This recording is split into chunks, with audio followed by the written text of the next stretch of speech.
Immediate గా నిమిషాల్లో ఆ రోజు ఇక్కడ పనిచేసినటువంటి డిఎస్పీని ఇక్కడ ఉన్నటువంటి సిఐని పిలిచి పోలీస్ అధికారులు మాట్లాడితే ఆ పోలీసులు ఏం స్టేట్మెంట్ ఇచ్చారండి? Upon the pressure of honourable MP Narasaraopet Lavu Krishnadevarayalu upon his instructions మేము ఇది తీయాల్సి వచ్చింది అని చెప్పారు. నిమిషాల్లో సస్పెండ్ అయ్యారు ఆ పోలీసులు. ఇది చాలా మందికి తెలుసు. ఇదేదో వీళ్ళేదో కట్టుకదల్లి నా మీద ఏమాత్రం కూడా పస లేకుండా సబ్స్టెన్స్ లేకుండా నా మీద ఏదో కేసు పెడితే నేను మాట్లాడట్లేదండి. నేను ఇదిగోండి ఆ ఎఫ్ఐఆర్ కాపీ కూడా ఉంది. మా నంబర్ల మీద తీసినటువంటి ఎఫ్ఐఆర్ కాపీ ఇది కూడా ఉంది, ఎవిడెన్స్. అక్కడున్నటువంటి డిఎస్పీ అక్కడున్నటువంటి సిఐ సస్పెండ్ అయ్యారు. అది అందరికీ తెలుసు. నేనేదో మీలా కట్టు కదలల్లి ఏదో మాటలు చెప్దామని రాలా. ఇది ఇంత నీచమైన నిజస్వరూపం లావు కృష్ణదేవరాయది. అప్పుడు మా నాయకుడు అతన్ని ఏంటయ్యా కృష్ణ ఏంది పని అని ప్రశ్నిస్తే తల దించుకున్నాడు కృష్ణదేవరాయలు. ఆ రోజున కృష్ణ గారు తల దించుకున్నారు. తన తల తీసేసినట్టయింది ఆ రోజున మా నాయకుడు జగన్మోహన్ రెడ్డి గారి దృష్టిలో ఇతను చేసినటువంటి ఈ తప్పుడు పనికి, ఒక మహిళా ఎమ్మెల్యే కాల్ డేటా తీసినటువంటి తప్పుడు పనికి అతను ఆ రోజున మా నాయకుడిలో కృష్ణదేవరాయలు అనే వ్యక్తి మీద నమ్మకం కోల్పోయాడు అతను చేసిన తప్పు వల్లే. అది మనసులో పెట్టుకొని, అదే కోపం మనసులో పెట్టుకొని ఈ రోజున రివెంజ్ అధికారం ఉంది కాబట్టి ఈ రోజున రివెంజ్ తీసుకునేటువంటి భాగంగా ఈ రివెంజ్ లో భాగంగా ఈ కట్టుకథలల్లి ఈ రోజు నన్ను డిఫేమ్ చేస్తూ నా మీద ఒక నింద, నా మీద ఒక ముద్ర వేసేటువంటి ప్రయత్నం లావు కృష్ణదేవరాయలు గారు చేస్తా ఉన్నారు. ఇది చేస్తూ వీళ్ళని మీరు చూస్తే ఈ కంప్లైంట్ కూడా ఇతని లెటర్ హెడ్ మీదే. బహుశా ఈయన రాశాడో ఇలా ఆఫీసులో రాశారో చూడండి. కంప్లైంట్ పేపర్ కూడా చూపిస్తున్నా. నేనే ముట్టి మాటలు మాట్లాడలా, నేను వాస్తవాలతోనే నేను వచ్చి మాట్లాడుతా ఉన్నా. ఇది కృష్ణదేవరాయలు గారి రిప్రజెంటేషను. ఇది ఇచ్చి అన్ని ఆఫీసుల్లో ఇదే కట్టు కథని ఇచ్చి వరసబెట్టి ఇదే ఆవు కథని, అదిగో 2 కోట్లు ఇదిగో 2 కోట్లు, అదిగో రజనీ 2 కోట్లు ఇదిగో రజనీ 2 కోట్లు, ఇదే కథని వరుసబెట్టి ప్రచారంలోకి తీసుకొచ్చి దీన్ని పెట్టి ఏం చేస్తారు? ఇక్కడి నుంచి మొదలు పెడితే, ఇక్కడ పోలీస్ స్టేషన్ల దగ్గర నుంచి మొదలు పెడితే పీక్స్ కి తీసుకెళ్లారు. మొదలు పెడితే డీజీపీ గారికి కంప్లైంట్ ఇస్తారు, హోమ్ మినిస్టర్ కి ఇస్తారు, విజిలెన్స్ అంటారు, సిఐడి అంటారు, ఏసీబీ అంటారు. ఈ అన్నిటికీ కంప్లైంట్లు ఇస్తారు. ఇచ్చినప్పుడల్లా వార్త రాయిస్తారు. 10 నెలల నుంచి ఇదే కథ. ఆఖరికి దీన్ని ఏ లెవెల్ కి దీంట్లో మళ్ళీ ఎలివేషన్ కూడా. ఈ కథనే ఓ కట్టు కదా, ఈ కథలో మళ్ళీ ఎలివేషన్స్ కూడా. 17A కోసం గవర్నర్ కి ఏదో పర్మిషన్ పెట్టానని వాళ్లే మళ్ళీ పేపర్లో రాయిస్తారు. ఒకసారి ఆలోచించండి. ఇలా తప్పుడు కేసులకి ఎలా ఆద్యం పోస్తూ అధికారాన్ని అడ్డం పెట్టుకుని ఏ విధంగా కూడా ఇబ్బంది పెట్టేటువంటి ప్రయత్నం చేస్తున్నారో మనకు స్పష్టంగా అర్థమవుతా ఉంది. ఇకపోతే విజిలెన్స్ ఎంక్వైరీ అంట. వీళ్ళే విజిలెన్స్ ఎంక్వైరీ అని చెప్పి విజిలెన్స్ ఎంక్వైరీ చేపిస్తారు. ఇక విజిలెన్స్ ఎంక్వైరీ ఏంటండి? విజిలెన్స్ ఎంక్వైరీ మీరు చూస్తే వైజాగ్ లో ఒక ఎమ్మెల్సీ గారు ఉన్నారు, దువ్వవరపు రామారావు గారు. వారు తెలుగుదేశం పార్టీ ఎమ్మెల్సీ, ఒక రకంగా చెప్పాలంటే పచ్చకండువా వేసుకున్నటువంటి ఎమ్మెల్సీ గారు. వారి కొడుకు నాగశ్రవణ్ గారు ఇక్కడ ఉన్నటువంటి గుంటూరు జిల్లా ఎస్పీ గారు. అంటే ఆ ఎస్పీ గారు వాళ్ళ ఫాదర్ టీడీపీ ఎమ్మెల్సీ, టీడీపీ కుటుంబానికి చెందినటువంటి వ్యక్తి ఎస్పీగా ఇక్కడ పనిచేస్తా ఉన్నారు. అంటే ఆ ఎస్పీ గారు రిపోర్ట్ ఇస్తే ఏం రిపోర్ట్ ఇస్తారండి? కృష్ణదేవరాయలు గారి డైరెక్షన్ లో జెన్యూన్ విజిలెన్స్ రిపోర్టా అండి? ఇది టీడీపీ రిపోర్ట్ ఇస్తారండి వాళ్ళు. ఇక్కడ నుంచి ఒక ఫ్యాబ్రికేటెడ్ అవాస్తవాలతో కూడినటువంటి ఒక టీడీపీ రిపోర్ట్ ని, ఏమీ లేనటువంటి విషయాన్ని వాళ్ళకు అనుకూలంగా వాళ్ళకు నచ్చినట్టుగా రాసుకుని పంపిస్తారు. పంపించి దీన్ని ఫాలోఅప్ చేసి ఈ రోజు ఈ కేసు కట్టేదాకా తీసుకొచ్చారు. ఇక ఇది పీక్స్ అన్నమాట. అందుకే ఈ కేసు నేను రెడ్ బుక్ రాజ్యాంగానికి, రెడ్ బుక్ పాలనకు ఒక పరాకాష్ట అని చెప్పి చెప్తా ఉన్నాను. ఈ విధంగా చేస్తా ఉన్నారు. ఇక ఇదే కాకుండా ఒకవైపున ఈయన చెప్పాను కదా. ఇంకో వైపుని ఇక్కడ ఉన్నాడు అవినీతి ఘనపాటి ఎమ్మెల్యే పత్తిపాటి గారు. ఇక ఆయన ఎక్కడా లేదు, విద్యుత్ పవర్ చేస్తే రాష్ట్రంలో ఎక్కడా లేదు. ఒక్క చిలుకూరుపేటకే సమస్య వచ్చిందంట, ఇక్కడ మాత్రము మా మీద ధర్నా కేసు కడతారు, నా మీద, మా ఫాలోవర్స్ మీద, మా వైఎస్ఆర్ కాంగ్రెస్ పార్టీ నాయకుల మీద. ఇక అదేదోనంట ఎప్పుడో జరిగిందంట కట్టుకదల్లి అతను కూడా ఏదో పెట్టాలి కాబట్టి ఈ రెడ్ బుక్ రాజ్యాంగం నడుస్తుంది కాబట్టి ఈయన కూడా ఏం తగ్గకూడదని చెప్పి ఎవరినో పంపించి ఓ కట్టుకదల్లేసి నా మీద ఎస్సీ ఎస్టీ కేసు పెడతాడు. జర్మనీలో ఉండే మా మరిది మీద ఇక్కడ లేకపోయినా ఇష్టం వచ్చినట్టుగా కేసులు కట్టేస్తారు, వరుస పెట్టి అతని మీద కేసులు కడతారు, మా మావ మీద కేసు కడతారు, నచ్చినట్టుగా ఏదన్నా పెట్టుకోవచ్చు కంటెంట్. కేసులు కడతారు, దారిలో ప్రయాణం చేస్తుంటే కార్లు అద్దాలు పగలగొట్టిస్తారు, కారు పగలగొట్టిస్తారు, ఉన్నోళ్ళతో హత్యాయత్నానికి ప్రయత్నిస్తారు. ఇలా వరుస పెట్టి ఈ విధంగా ఇబ్బంది పెడతానే ఉంటారు. ఎప్పుడు చూడు మాటలు, ఏదో అవినీతి అవినీతి అంటారు, చేసే వాళ్ళకే వస్తాయో మాటలు. పొద్దుకులు ఎవరికి వస్తాయి? ఎవరు ఏం చేస్తే అదే వస్తుంది వాళ్ళకి. ఆయన అదే చేస్తాడు కాబట్టి పొద్దున్న లేస్తే ఆయన చేసే పాలన ఏమి ఉండదు. కాబట్టి ఆ నోటి వెంట వచ్చే మాటలే అవి, ఏం చేస్తారో అదే వస్తుంది. కాబట్టి ఆయన విఘ్నతగా వదిలేయాలి. సో కాబట్టి ఈ విధంగా ఒకరిలా ఒకరు మరోలాగా ఈ విధంగా వరుస పెట్టి ఇబ్బంది పెడుతూనే ఉన్నారు. నేను చెప్తా ఉన్నా, ఇక్కడ ఉన్నటువంటి ప్రతి ఒక్కరికి తెలుసు, ఇక్కడ ఉన్నటువంటి ప్రజలందరికీ తెలుసు ఎవరు ఏ నేచర్ ఉన్నటువంటి వ్యక్తులు, ఎవరు ఎలాంటి విలువలతో రాజకీయాలు చేస్తారు అని. ప్రజలు, ఇక్కడ ఉన్నటువంటి ప్రజలు ప్రతి ఒక్కటి కూడా గమనిస్తా ఉన్నారు. ప్రజలకు ఒక స్పష్టత ఉంది.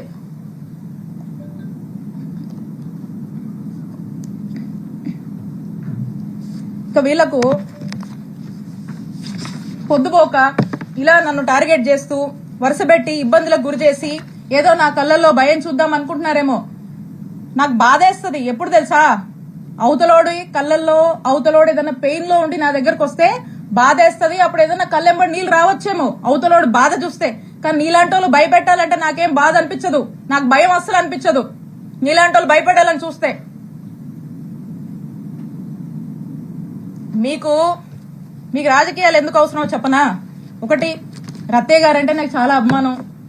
ఆయన చాలా కష్టపడి ఈ స్థాయికి వచ్చాడు. ఎంతో మందికి ఒక విద్యా సంస్థలు పెట్టి ఎంతో మందికి విద్యాబుద్ధులు నేర్పించినటువంటి వ్యక్తిగా ఈ ప్రాంతం ప్రజలు ఆయన్ని గౌరవిస్తారు. నాకు అదే గౌరవం ఉంది. కానీ అన్ఫార్చునేట్లీ ఈ రోజు వారి కొడుకు గురించి ఇన్ని నిజాలు ఆయన తప్పు చేశాడు కాబట్టి ఇవన్నీ నేను బయట పెట్టాల్సి వస్తుంది. సో కృష్ణదేవరాయలు గారికి రాజకీయాలంటే ఈ రాజకీయాల వల్ల వాళ్ళకి లబ్ధి జరుగుతుంది కాబట్టి ఆయనకు రాజకీయాలు కావాలి. కానీ విడుదల రజనీకి అట్లా కాదు. ఎందుకంటే నేను నిజాయితీగా ప్రజలకు సేవ చేయడానికి రాజకీయాల్లోకి వచ్చాను. రాజకీయాల వల్ల నా రూపాయి నా ఆస్తులే నేను కోల్పోయాను తప్పితే నేను రాజకీయాల వల్ల ప్రజల వల్ల రాజకీయం వల్ల ఏదో లబ్ధి పొందాలనే ఉద్దేశంతో నేను రాలా. నాకు అవసరం లేదు కూడా, బై గాడ్స్ గ్రేస్. మీరు ఎలా అంటే ఒక ఉదాహరణ చెప్తాను. కృష్ణదేవరాయలు గారు మా ప్రభుత్వంలో విశాఖపట్నంలో కొన్ని ఎకరాలకు సంబంధించినటువంటి ల్యాండ్ డీటెయిల్స్ ఉన్నాయి, డీటెయిల్స్ కావాలంటే మీకు కూడా ఇస్తాను. కొన్ని ఎకరాలకు సంబంధించినటువంటి ల్యాండ్ ఉంటే ఆ ల్యాండ్ ని అప్పుడు టీడీపీ గవర్నమెంట్ లో వాళ్ళ చుట్టూ తిరుగుతా వాళ్ళ ఈల అప్పట్లో. మా ప్రభుత్వం అధికారంలోకి వచ్చాక విశాఖపట్నంలో కొన్ని ఎకరాలకు సంబంధించినటువంటి ల్యాండ్ కారు చౌక రేటుకి మా ముఖ్యమంత్రి గారు చుట్టూ తిరిగి కారు చౌకి కొన్ని ఎకరాల ల్యాండ్ కొట్టేశారు. ఈరోజు కోట్ల విలువ ఉంటుంది ఆ ల్యాండ్. అలాగే ఒక చెరువుకు సంబంధించిన ల్యాండ్ మీద కూడా కన్నేసి అది కూడా తీసుకోవాలని తిరుగుతా ఉన్నాడు. అది ఒక స్టేజ్ లో ఉంది. బహుశా మరి చేశారేంటో నాకు తెలియదు, దాని మీద క్లారిటీ లేదు. ఇప్పుడు కూడా అది మా ప్రభుత్వంలో, మా జగనన్న ప్రభుత్వంలో అలా ఆ ల్యాండ్ ని కొట్టేశారు. కోట్ల విలువైన ల్యాండ్ కారు చౌక్ కొట్టేశారు. ఇప్పుడు కూడా ఓ ల్యాండ్ ఎంచుకొని మళ్ళా ఇప్పుడు కూడా కారు చౌక్ కి కొన్ని కోట్ల విలువైనటువంటి కొన్ని ఎకరాల ల్యాండ్ ని కొట్టేయడానికి మళ్ళా కూడా ఈ ప్రభుత్వం చుట్టూ తిరుగుతా ఉన్నారు. ఎందుకంటే ఒక ల్యాండ్ ఎంచుకోవడము, దాన్ని కారు చౌక్ గా దాన్ని ప్రాసెస్ చేసుకోవడము, దాన్ని కొట్టేయడము, ఇది వీళ్ళు అంటే రాజకీయాల వల్ల వీళ్ళ ఆస్తులు పెంచుకోవడానికి వీళ్ళు చేసే పనిది. మాకలా కాదు, మీలాంటి ఉద్దేశాలు మాకు లేవు. రాజకీయాల వల్ల మేము బతకడానికి మేము రాలా. మా రూపాయి మేము పోగొట్టుకున్నాం, మాకు ఒప్పుకున్నంత వరకు చేసుకుంటాం. నిజాయితీగా చేసుకుంటాం. మా నాయకుడిని మేము నమ్మాము, మా నాయకుడి కోసం కష్టపడతాం. మీరు ఎన్ని ఇబ్బందులు పెట్టినా మేమేం పారిపోం. మా పార్టీ కోసం నిలబడతాం, మా కార్యకర్తల కోసం నిలబడతాం, మా ప్రజల కోసం నిలబడతాం, పనిచేస్తాం. మళ్ళా మా నాయకుడిని ముఖ్యమంత్రిని చేసుకునే వరకు ఖచ్చితంగా కష్టపడతాం. మీరు ఎన్ని ఇబ్బందులు పడ్డా మేమేం పారిపోము. ఇంకా కృష్ణదేవరాయలు గారు అనుకుంటా ఉన్నారు, నాకు వైఎస్ఆర్ కాంగ్రెస్ పార్టీలో ఒకరిద్దరితో పరిచయాలు ఉన్నాయి, ముసుగులో ఒకరిద్దరితో పరిచయాలు ఉన్నాయి, ఆయన టచ్ లో ఉన్నాడని ఆయన భావించి ఆ ఒకరిద్దరు రేపు వైఎస్ఆర్ కాంగ్రెస్ పార్టీ గవర్నమెంట్ వచ్చినా కృష్ణదేవరాయల్ని కాపాడుతారు అనే భ్రమంలో ఆయన ఉన్నాడు. ఆ ఇద్దరు, ఆ ఒక్కరు, నువ్వు ముసుగులో ఉన్న ఏ ఒక్కరు కూడా నిన్ను కాపాడలేరు అని నేను క్లియర్ గా చెప్తున్నా. నీకు నిన్ను కాపాడలేరు, అది నీ భ్రమే. కాబట్టి ఇప్పటికైనా మీరు చేస్తున్న పాపాలన్నీ అందరికీ తెలుసు. ఈరోజు ప్రజలు కూడా చూస్తున్నారు, అందరూ గమనిస్తున్నారు. ఇవన్నీ విత్ ఎవిడెన్సే నేను మాట్లాడా. మీరు మళ్ళీ ఇంకో కట్టుకథ పెట్టుకుని ఇంకొంచెం బ్యాచ్ ని మళ్ళీ పెట్టి మళ్ళీ కొంతమంది ఆర్టిస్టులను దింపి అదిగో ఇదిగో అని మాట్లాడించవచ్చు. కాదు, నేను చెప్తా ఉన్నా, పోసాని గారు అప్పుడెప్పుడో మాట్లాడారని చెప్పి తర్వాత ఇన్ని సంవత్సరాలకు తెచ్చి చుట్టూ తిప్పారు కదా, ఇబ్బందులు పెడుతున్నారు కదా. అదే రాజ్యాంగం మాకు కూడా వర్తిస్తుంది కదా. ఇష్టం వచ్చినట్టుగా వచ్చి కూర్చొని ఇష్టానికి మాట్లాడిపోతే మాట్లాడినోడు ఎవరిని కూడా వదిలిపెట్టనని చెప్పి తెలియజేస్తున్నాను. కాబట్టి ఇప్పటికైనా మీరు చాలా ఎక్కువ చేశారు. ఇప్పటికైనా ఒళ్ళు దగ్గర పెట్టుకుని మీ పద్ధతిగా మీరుంటే మేము కూడా పద్ధతిగా ఉంటాము, మేము కూడా గౌరవిస్తాము. అంతేగాని మీ ఇష్టానికి మీరు చేస్తానంటే కుదరదు. ఒక్కటే తెలియజేస్తున్నా, మాకు టైం వచ్చినప్పుడు చిలకలూరుపేట నుంచి వడ్లమూడి విజ్ఞాన యూనివర్సిటీకి ఎంత దూరం ఉందో వడ్లమూడి విజ్ఞాన యూనివర్సిటీ నుంచి చిలూరుపేటకు కూడా అంతే దూరం ఉంటుందని గుర్తు చేస్తా ఉన్నా. కాబట్టి ఏది మీరు ఎన్ని ఇల్లీగల్ కేసులు పెట్టినా, ఎన్ని ఇల్లీగల్ గా మీరు కట్టుకథలు వెళ్ళినా, మీరు ఏం చేసినా కూడా మాకు ఇన్స్టిట్యూషన్స్ మీద నమ్మకం ఉంది. మేము లీగల్ గా ఫేస్ చేస్తాము. ప్రజలు అన్ని గమనిస్తున్నారు. ప్రజల మనసులో ఇప్పటికే ఒక ఆలోచన ఉంది, కానీ మౌనం వహిస్తున్నారు. సమయం వచ్చినప్పుడు మంచిగా బుద్ధి చెప్తారు. కాబట్టి ప్రజల మీద మాకు నమ్మకం ఉంది, మా నాయకుడి మీద ప్రజలకు నమ్మకం ఉంది. టైం వచ్చినప్పుడు ఖచ్చితంగా ప్రజలు మీలాంటి వాళ్లకు, మీలాంటి ఇల్లీగల్ పనులు చేస్తున్నటువంటి ప్రతి ఒక్కరు కూడా బుద్ధి చెప్తారని తెలియజేసుకుంటూ, మరి మీ అందరికి కూడా తెలియజేస్తున్నాను, ప్రతి ఒక్కరు కూడా వీళ్ళ వెనకాల ఉన్న వాళ్ళకి, ఇంకా వీళ్ళ వెనకాల ఉన్న వాళ్ళు అందరూ కూడా ప్రజలకు సరైన సమయంలో బుద్ధి చెప్తారని తెలియజేసుకుంటూ థ్యాంక్ యూ. గత ప్రభుత్వంలో మీ నాయకుడు కోట్ల రూపాయల భూముల్ని తక్కువ రేటుకి ఇచ్చాడు. మీ నాయకుడు తప్పు కూడా ఉందంటారు కదా, మీ నాయకుడు తప్పు కూడా ఉంది కదా. నేను చెప్తుంది ఏంటి, రాజకీయాల్ని వీళ్ళు ఎలా అడ్వాంటేజ్ తీసుకున్నారు, మా పార్టీలో ఉన్నప్పుడు ఏ విధంగా అడ్వాంటేజ్ తీసుకున్నారు అనేటువంటి విషయాన్ని నేను చెప్తా ఉన్నాను. ఇక్కడ తప్పు ఒప్పులు అంటే నేనేమంటున్నాను, కారు చౌక్కి కొన్ని ఎకరాల భూమిని కాజేశారు, తీసుకున్నారు. మా నాయకుడు చుట్టూ తిరిగి ఏ విధంగా అడ్వాంటేజ్ గా, ఏ విధంగా లబ్ధి పొందారని చెప్తున్నా. మాకు అలాంటి అవసరాలు లేవు. మేము అలా రాజకీయాల వల్ల లబ్ధి పొందాలనో, రాజకీయాల వల్ల అడ్వాంటేజ్ అవ్వాలనో మేము అనుకోలే. మేము పూర్తిగా ప్రజాసేవ చేయాలనుకుంటాము, నిజాయితీగా వచ్చి సేవ చేయాలనుకుంటున్నాం. మా నిజాయితీయే మా బలం, మా నిజాయితీయే మమ్మల్ని కాపాడుతుంది. మేము నీతివంతులుగా ఒక మంచి పరిపాలన చేశాము. ఆ సర్వీస్ మోటివ్తోనే మేము ముందుకు వెళ్తున్నాం. అది మేము మీకు స్పష్టం చేయాలనుకుంటున్నాం. రాజకీయాల వల్ల మేము ఏదో ఇదవ్వాలనుకునే ఉద్దేశం మాది కాదు అనేది స్పష్టం చేశాను. అది దాంట్లో భాగంగా నేను మాట్లాడడం జరిగింది.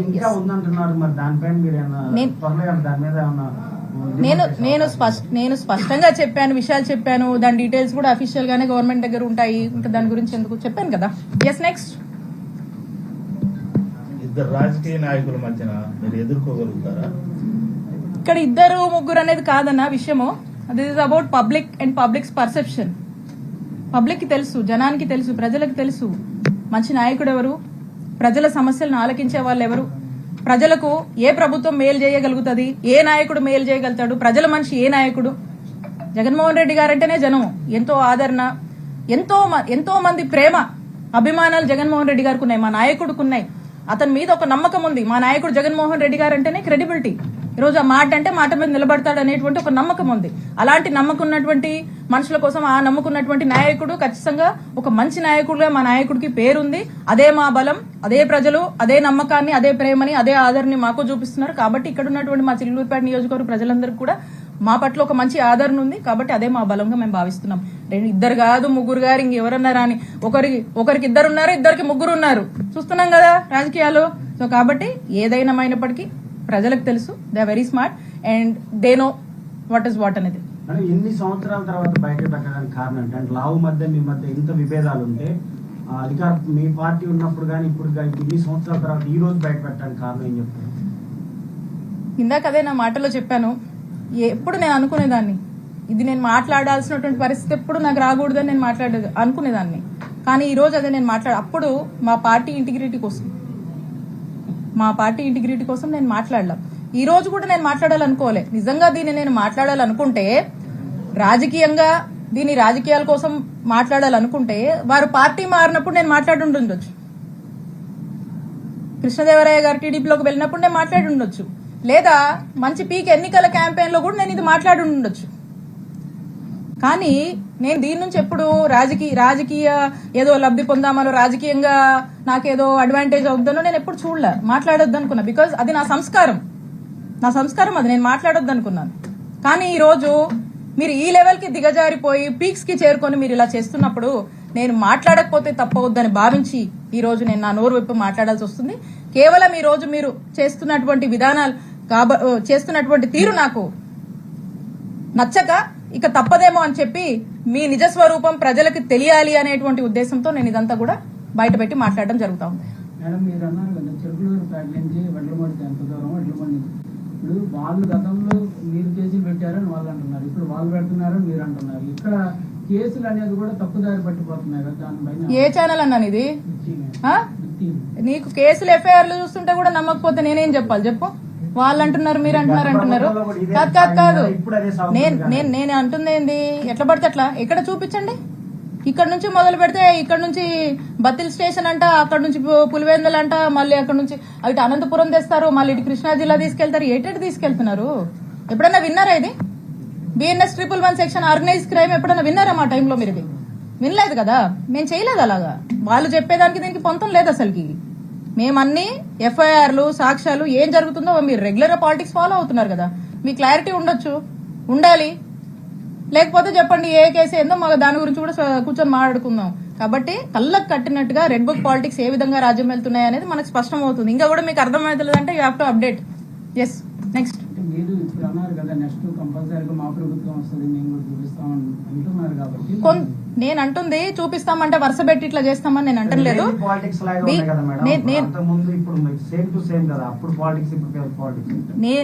నేను అంటుంది ఏంటి, ఒళ్ళు దగ్గర పెట్టుకోండి అని చెప్తా ఉన్నా.